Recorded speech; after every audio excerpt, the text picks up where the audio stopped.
बड़ा सौभाग्य है। हमारे एक महात्मा जी हैं, अभी भी हैं, कथा कराते हैं हमारी।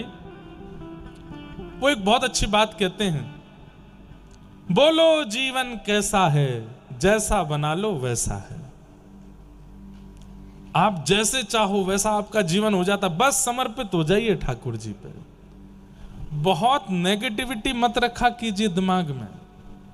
कोई भी घटना होने पर, कोई भी परिस्थिति आने पर तुरंत विचार मत किया कीजिए कि ये इसलिए हुआ होगा। नहीं, आपके लिए जरूरी है इसलिए हुआ है,